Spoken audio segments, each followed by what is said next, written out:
Okay, welcome. Thank you as we kick off the 2024 football season today. We appreciate your coverage of the Iowa Hawkeyes. Following coach, we'll transition over to the Kenyon practice facility for assistant coaches interviews at 3:15, followed by the players until 4:30. There will be a tub of cold drinks out there, so help yourself to drinks while you work. A reminder, when we send out parking credentials for the season, you need to download those passes within, I think, like a week, or that link expires. So when you get that email, check your spam. We'll get those emails out to you. Download those. Parking passes are digital. The credentials for the football season, those should be ready in about a week or so. They are not back from the printer yet, but we'll let everybody know when they're ready. We'll probably distribute them at the Tuesday press conference before the first game. Unless someone wants to come and pick them up at our office, you could do that, but we'll let everybody know when the credentials are ready. For Kids Day tomorrow, if you're planning on covering that, make sure you have a pass. Tracy has those out in the skywalk. Media will be able to watch, like past years, the practice from the east stands or up in the press box. And then after the practice, coach will be available for interviews on the field for about 10 minutes. So just coach for interviews tomorrow after Kids Day. Lastly, we have a transcript today. This is being streamed live on YouTube. So we have microphone holders, Brant and Jack. After coach is done with his opening statement, if you have a question, please raise your hand. We'll get a microphone to you, and we'll get going. So, coach.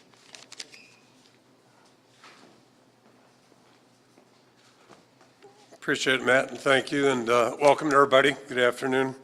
First of all, just appreciate everybody being here, and the interest all of you show in our program, and more importantly, the just commitment, the coverage that you give all year round. I know our fans really appreciate that and enjoy that. So, again, appreciate the work you put into it.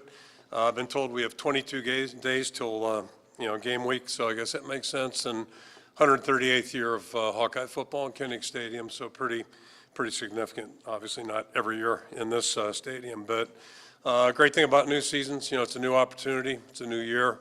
That really began for us in January, but it's a new opportunity for everybody. I think that's the exciting part as we get ready to move forward. Just a couple observations about camp so far. We're 8 days into it. I think the effort has been good, pretty consistent in that regard.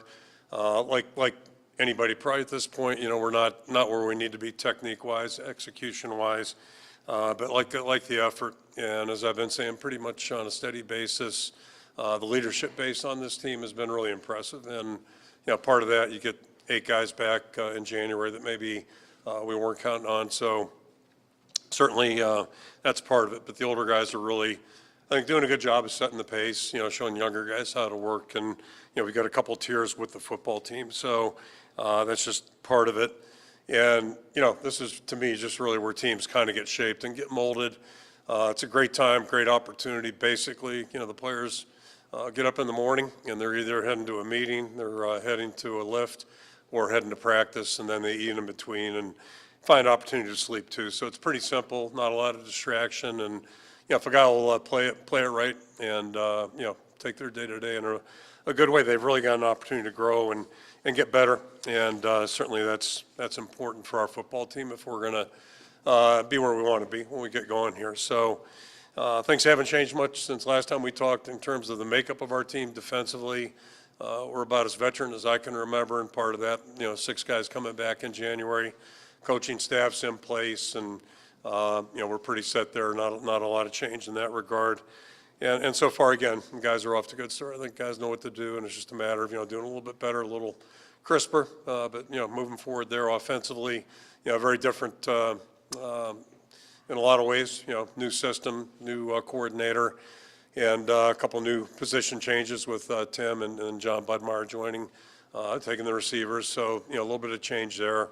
But we are a little bit more veteran than we've been, and that's, I think, encouraging and certainly going to help us, probably as veteran up front as we've been in a couple of years. So I think that'll help a lot too. But, all in all, just so far so good. The guys have really worked hard. I think we're gaining ground now, and we'll need every rep between now and the first game just to have a chance to be ready. But I think the guys are doing a good job there. And then special teams, it's a little bit of a mix, again with Drew Stevens back, Luke Elkin, and then Uyghur's back there returning punts, Caleb Johnson returning kicks. But the punter part, that's a new new moving piece. Reese is doing a good job thus far, and certainly LeVar's done a nice job with that group. So, we're up and running right now. Still a lot of work to do. And then just a couple things about the coaching staff. Phil Parker, I don't think will be out there today. I did make an appearance this morning. I'm sorry to report that he had a shoulder repair done yesterday. He got run into a couple weeks ago, it feels like a couple weeks ago, about a week ago, maybe less than a week. And, long story short, I think he might have had some pre-existing damage in there, but they had to address that. So he had surgery yesterday, did show up today for practice. I'm not sure if he was on the planet or not, but he was there and watching. And he's going to be a little bit more ornery than normal probably for the next couple of weeks, but I don't think he'll be here this afternoon. We'll see you tomorrow. And the biggest thing right now is we just got to keep him out of harm's way, try to keep him out of the way so he's not doing too much.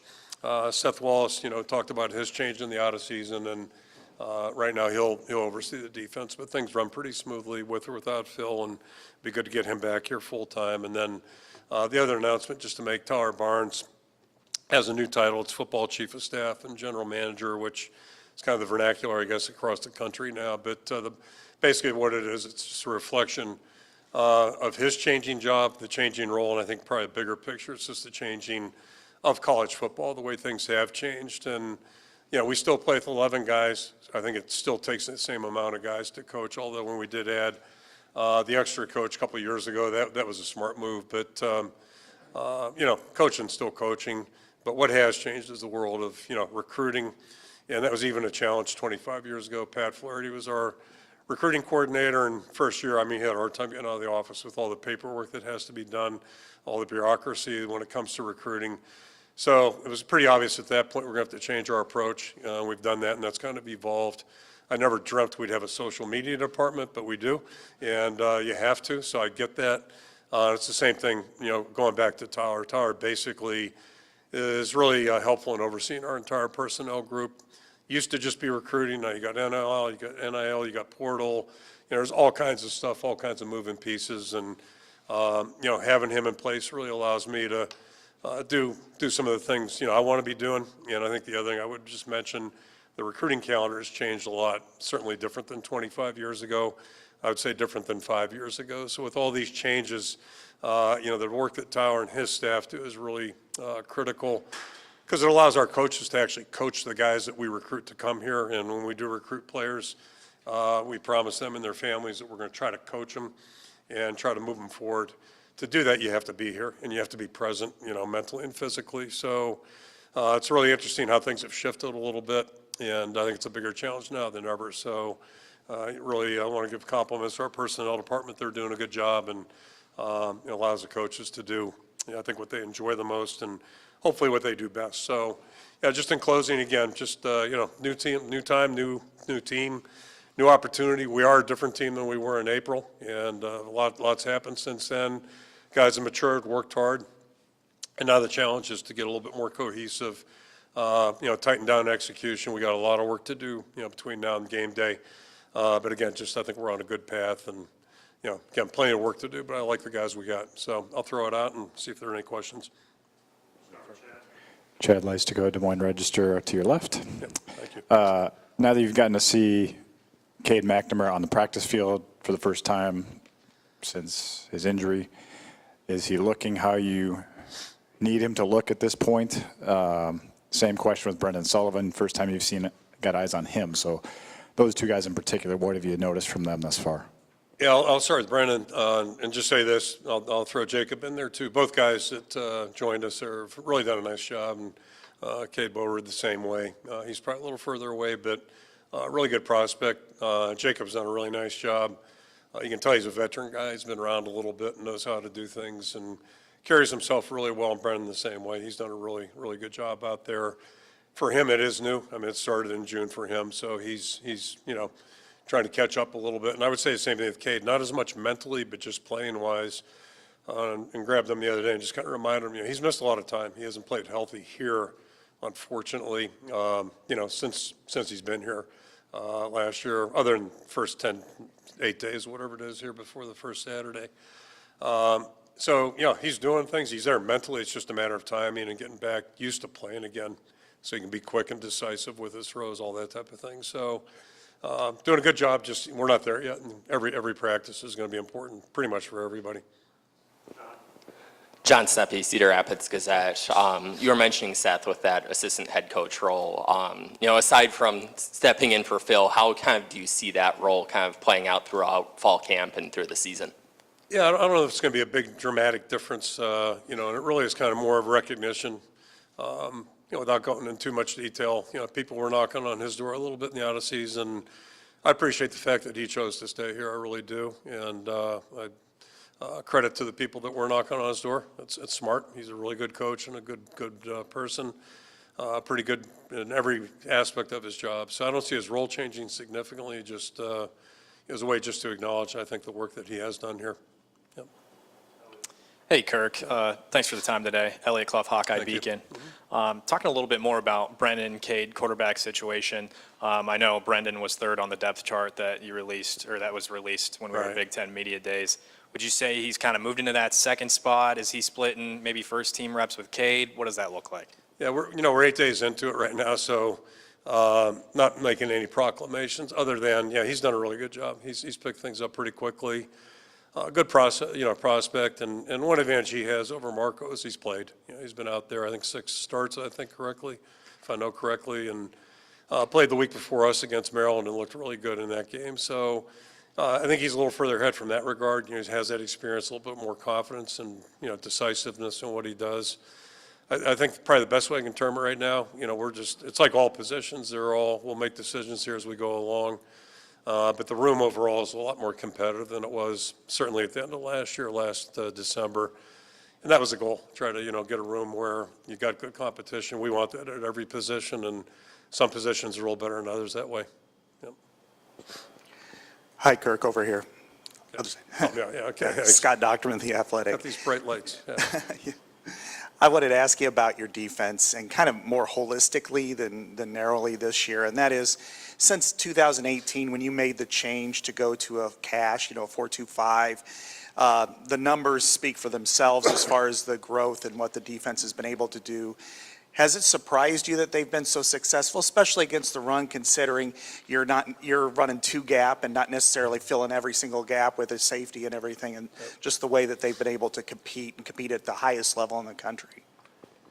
Yeah, I mean, that question actually triggers, I'm going back to 2000 against Northwestern out here. 2000, yeah, all right. They were ranked, we weren't, obviously. I think we came off the Penn State win and played them, and they had put up 54, 56. I'd have to look it up against Michigan the week we were beating Penn State. And I'll never forget leaving Norm's office that night. He and I watched that film together, and we're both like, oh boy, better get a bigger boat, I left that night, and I just said, Norm, I'm guessing we're going to match up against these guys. They were a 3-wide outfit. It was the greatest show on turf, kind of, they took some ideas from that. And next morning I came in and Norm said, we're going to play our defense. And his thought was, LeVar was our outside backer. And he felt like, let's get our best 11 guys on the field and play our defense the way we know it. And it worked out beautifully. So I learned a lesson. Not that I was second guessing, but it just like, Norm knows what he's doing, leave him alone. And so over time, you just keep looking at things. And, we made that decision. If we can find the right guy, then we'll do that. And it takes 2 things, I think. You have to have the right guy to be able to play a position. Sebastian's really good at it. Been fortunate there. Cooper could do it. Got a couple guys right now that are working there.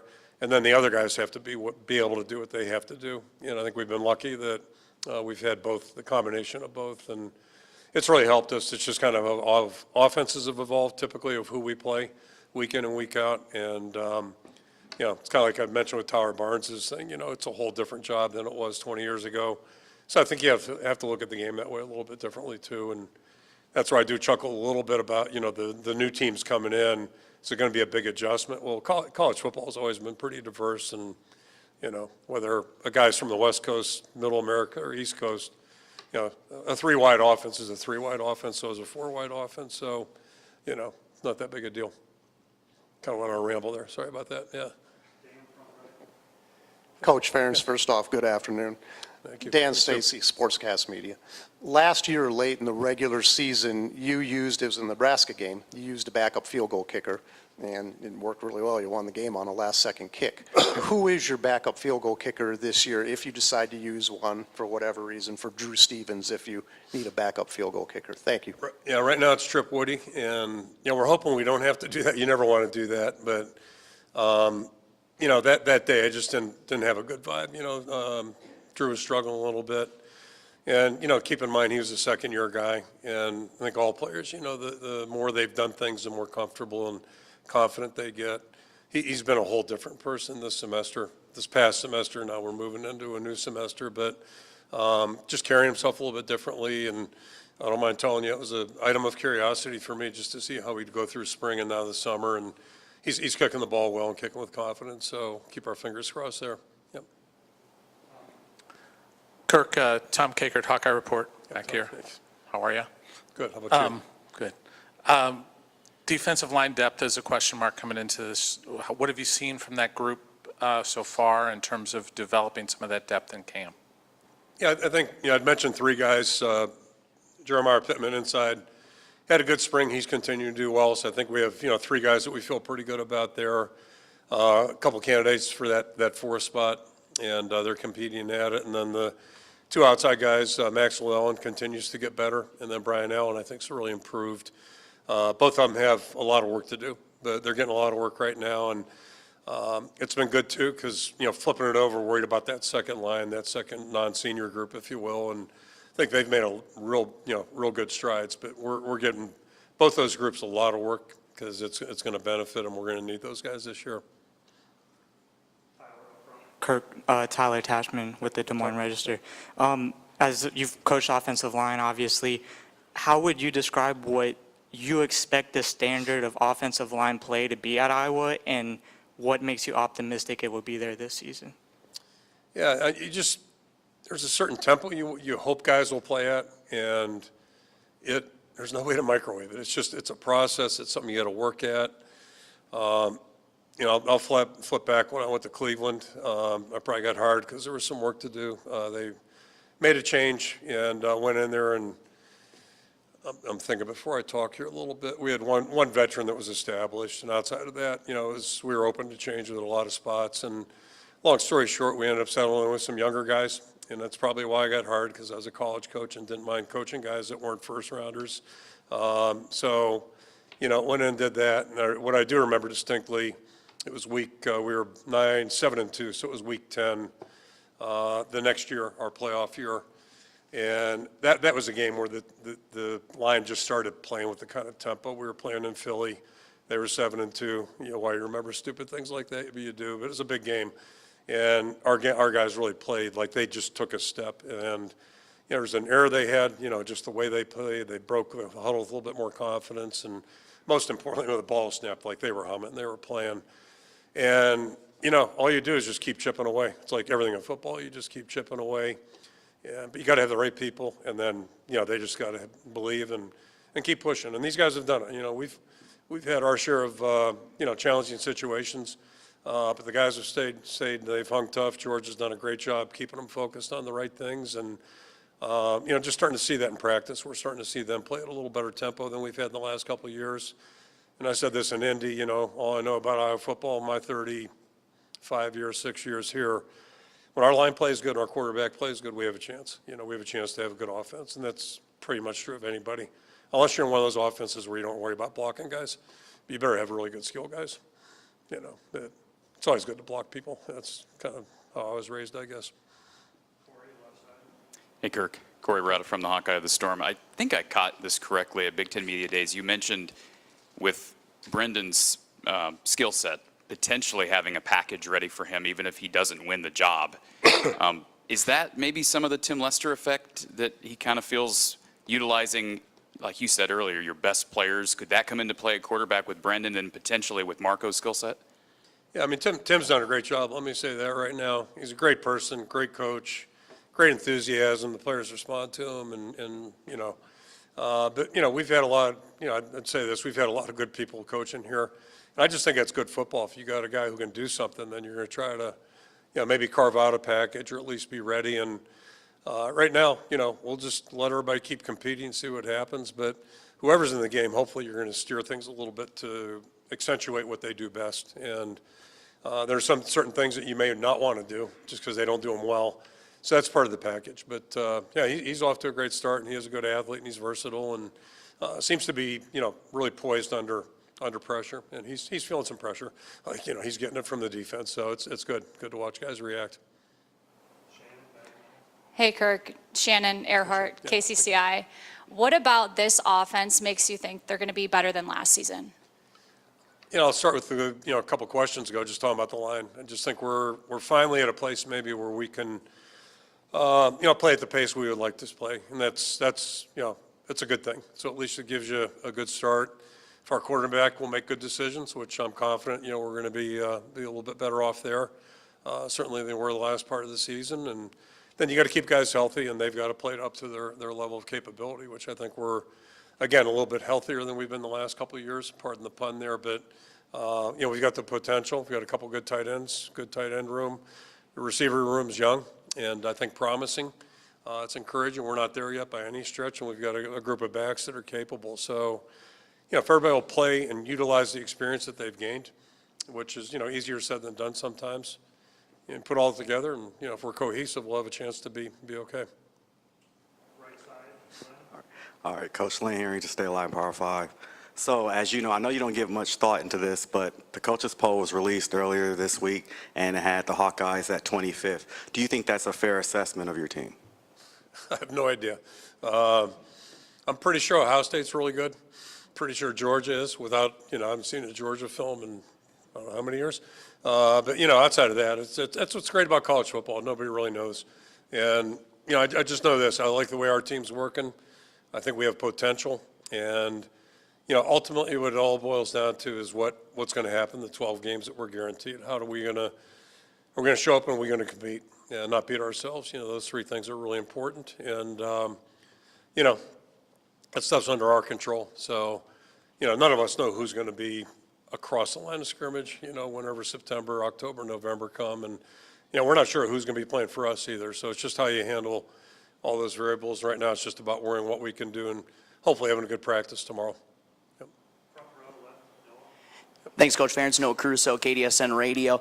You know, you talk about bringing that veteran experience back to this roster and coming off a successful year. You've been able to establish one of the most consistent programs, not just in the Big Ten, but in all of college football. And with that expanded playoff coming around, now it opens up a unique opportunity. Does that change the, you know, the approach and the goals for this season and in an expanded Big Ten that's just as competitive as ever? Yeah, I guess the goals change a little bit because now, you know, playoffs are a little bit more doable, if you will. But the goal is always just to, you know, probably play as good as we can the first time we're out there and then, you know, right on down the line for all 12 of them. I will say this about the playoffs. I am excited about that. And excited is a strong word, but I'm happy about it. I thought it was not good for, not necessarily healthy for college football to go to 4. You know, now we all, and last year's a good example, we all argued about who's 4, who's 5. Used to be we argued about 2 and 3. But at least then, you know, it didn't, I guess my problem with what we've been doing is whenever that stupid show comes on in October, the playoff show, if you're not in that top 10 discussion, then you're irrelevant. And I just think we missed the boat in college football, you know, me personally. And so at least now, I assume when that show comes on, they'll talk about 20 teams instead of 10 teams.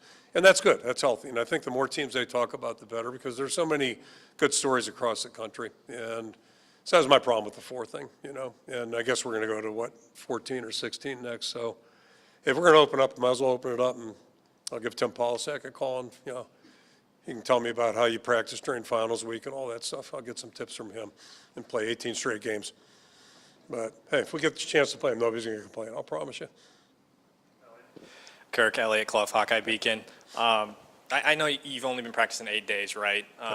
But pretty large freshman class came in, 21, was it? Something like that, for this 2024 class. Any of them stood out so far? Yeah, they're doing a good job. You know, it's they're playing catch up, and that brings up another little side discussion. But they're kind of playing catch up right now, and just trying to learn. And we're giving them opportunity. We carve that into our practice schedule where we let the guys that maybe aren't working the ones, twos, and rotating through there, try to give them work every day, just to if they make a mistake, but just go. Let's see what you can do. So it's been helpful, and I think we see some things. It wouldn't shock me if the end of camp here I might have something to tell you about that. But right now, you can judge them for yourself tomorrow. That's one that's funny that came up. You just talk about the side effects of some of the things. This road we're going to be going down with 105 roster, proposed 105 roster. We have made a living on guys that were 3-sport, 4-sport athletes. Saw Pat Anger back there. Where's Pat at? Outstanding soccer player, am I right? Only in Iowa can a guy play soccer and football, right? And it's Mike Follett was the same way. But where I grew up, it was if you played soccer, you didn't play football. It was a fall sport. So anyway, but my point is, we've had guys who were heavyweight wrestler champions, basketball state champs, track champs. And in the new world we're entering, we're going to be negligent at our jobs if we're not trying to, not force, but really encourage guys to come out at midterm their senior year. So, when we think about all this global stuff with college football, we forget about the trickle-down effect. And to me, that ought to be part of the high school experience. I'm really torn on that. But I know this, if we don't win, then we're in trouble. So it's forget about the high school stuff, buddy. The stuff 5 years ago we said was important, not so much now. It's just, it's one more complexity, one more little unintended consequence of this new world we're entering right now. It's kind of disappointing. We got 4 more in queue, and then we'll wrap up. We'll start with Adam. Adam Jacoby, Hawkeye Beacon. Thanks a lot for your time, Kirk. You've got a pretty loaded backfield depth chart, and last season you guys sort of rode the hot hand whenever you had it. As you've seen practice go on this year, has anybody really started to stand out in that backfield, or is it just going to be a who's running the best week by week? Yeah, I think they're all doing a good job right now. How far into this are we right now? Half hour, something like that? Nobody's asked about injuries. I'll bring it up. I'll volunteer it. How's that? So we got 4 or 5 guys that have been out with soft tissue injuries and stuff like that. And unfortunately, Sean's one of them. So you triggered a thought there. So we know who he is. And we got total confidence in him. But he hasn't been able to go. Hopefully, we'll get him moving here pretty quickly. But he's working through some stuff. Nothing long term. A couple of receivers out of that, but to that point, so the room got reduced by 1, and then TJ's been working receiver, and he can do both. So as we go along, we'll figure this stuff out. But it's a good group of guys. They're a really good group, and they're all doing well, and we'll just see how things play out. Yep. Can't believe you guys haven't asked about injuries. Oops. I beat you to it. That was my question, actually. Yeah, okay. So. Well, happy to say, but not happy. Phil Parker is the worst of what we got. So I guess I'll just follow up. I'll follow up a little more detail here. First of all, Entringer, is he out this year? What's his prognosis? No. And then if he's back. Yeah, it's one thing about medicine, and I've sat in meetings for 26 years. I'm certainly not a doctor. You can look it up. I don't have a master's. So, but you learn a lot in medicine. Just sitting there and listening to smart people talk. And one thing I'm pretty sure of, everybody's different in terms of their healing capacities and pace, all that stuff. He's broken every record. So he's practicing. We're not letting him tackle anybody or anything like that, but he's practicing and did tweak his ankle this morning. So I don't know if he'll practice tomorrow or not, but doing a really good job. We're going to try to be really smart because it takes, what I also know or have learned, when guys get cleared, it takes a while for them to get their confidence back. He's really kind of run around like there's no problem, but try to protect him from himself a little bit. So my question was just, it seems like the past couple August, maybe I'm misremembering, we've been pretty injured this time of year, like the last couple of years. Is this a healthier camp, I guess, than you've had in a while? Yeah, so far. And it's the soft tissue stuff that takes time is frustrating. But you can't change it. And I told somebody the other day, I said, I woke up at 3 in the morning, it's about 5 days ago. just turned 69. I'm waking up at 3 in the morning thinking about hamstrings. There's something wrong with that picture. It's just not how you want to be. The golden years, right? Golden this. So, anyway. But it's part of football, unfortunately. Hi, Kirk. Scott Docterman again over here. Yeah. I wanted to ask you about the new opening up of analysts being able to take on-field roles and kind of mixing and matching, whether it comes to recruiting. How much conversation have you had with that? Are your analysts now working with some of your position players? And what do you see for the short-term and long-term for that, for the Iowa Hawkeyes? Yeah, I think it's probably a good move. And there's coincidentally, there's a guy who has been visiting here the last 4 years, let me rephrase that, 2 camps, 2 springs.